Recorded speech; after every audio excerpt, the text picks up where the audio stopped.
Hi, Kelly here with the Identifying Similarities and Differences strategy. The Identifying Similarities and Differences chapter talks about 4 methods for going about this. Comparing, such as using Venn diagrams, classifying concepts or items into different categories, creating metaphors, and creating analogies. Some of the overarching themes about any of these 4 activities include that the teacher needs to explicitly teach it and scaffold these procedures before expecting students to do them independently, and that you should be sure that they know how to do them before asking them to do them independently. That you can ask students to explain their thinking around these, and we'll look at that when we do more apps. And that you should explicitly name what they are doing. So if they have created a metaphor, call it creating a metaphor so that they know the language around the strategy that they are using.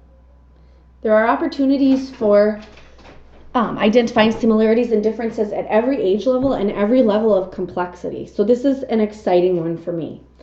So let's take a look at some apps. The very app that we're using right here is called Poplet, and I'll say that it is pretty cool, but it does cost $4.99. There's a light version, but you can only make 1 Poplet on the light version, so it's not particularly useful.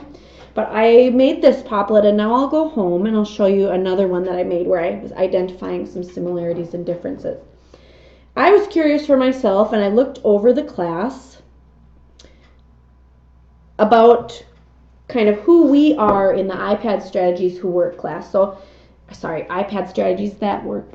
So I went over the introductions and just looked at where our schools are, the ages we teach, and the subjects we teach. So I made a visual representation to help us compare some of those classifications, and I was interested to see that. So over here we have in gray the ages that we teach, and I tried to size the boxes to show, the differences in the ages we teach. Now it's a little bit, I got an extra popple, so I'll just delete that popple. I'm going to go 2 fingers together to be able to see the whole picture again. I have high school, middle school, elementary, preschool, adults, and teachers. So you can see that the biggest group represented teaches elementary. You can also see that where our schools are located, the biggest group represented is suburban. So let me show you here in subjects we teach. I'll add some of these in. I went low tech for analyzing the data. I just tallied sheets on a piece of paper. So looking at the subjects we teach, the biggest group represented is, drum roll, it is special ed teachers. That's a function of Northeast Metro 916 specializing in special education programs. So I will write special education, 14 teachers. And then I want to tap my popple and drag the corner to make it large. I tap off to the side and can drag it to position. So you see that because I had hit that dot, it connected the popple onto subjects we teach. Now I'm going to tap special ed and see the dot at the bottom. Tap that and I get another one.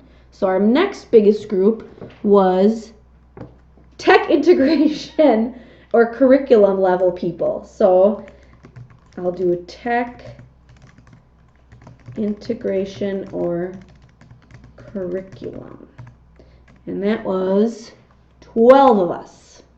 So I'm going to do my 2 fingers squeezing together to see the whole picture again, and so I can position my popples, and so on and so forth. And I changed the colors. Let me show you one other popple that I made. I have to go out back to the light version before I paid for this.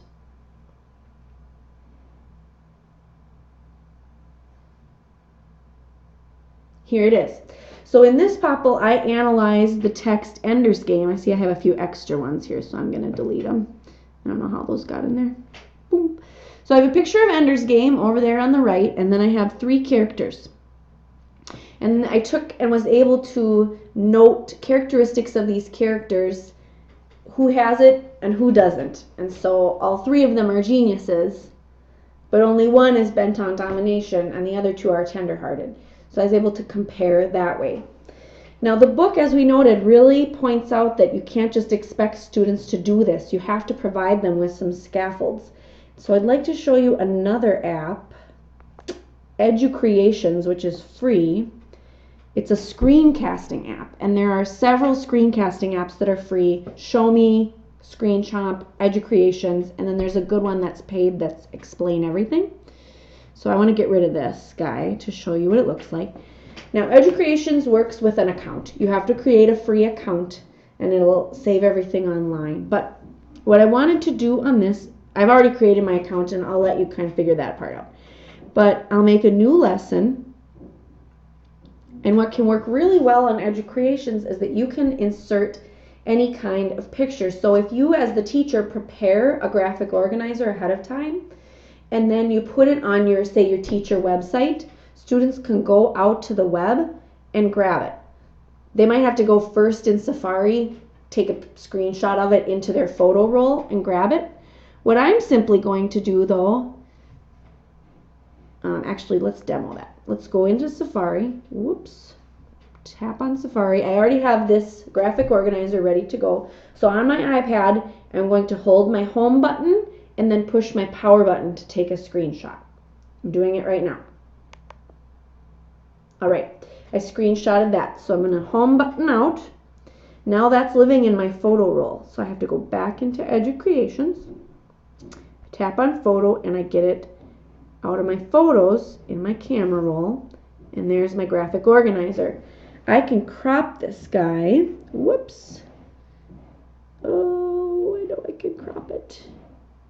Well, I'll blow it up here so that it takes up nice the whole page. So let's say that your students are going on a leaf hunt. So I added a few of the categories in for them. Simple, compound, serrated. You might add another one by clicking on text, tapping where it needs to be, and then they can add smooth or any other characteristic of leaves that you may have discussed in your class.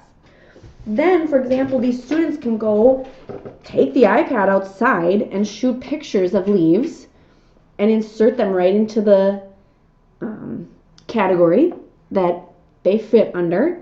And then later on, they can even explain their thinking. So I had some leaf pictures in my photo roll from before. So I'll grab my maple leaf there. I can shrink it down. Okay. It's a simple leaf. Science teachers, if I'm doing this wrong, I do apologize. Grab my other leaf picture. Here we go. And we have a serrated leaf. Now they might fit in more than one category.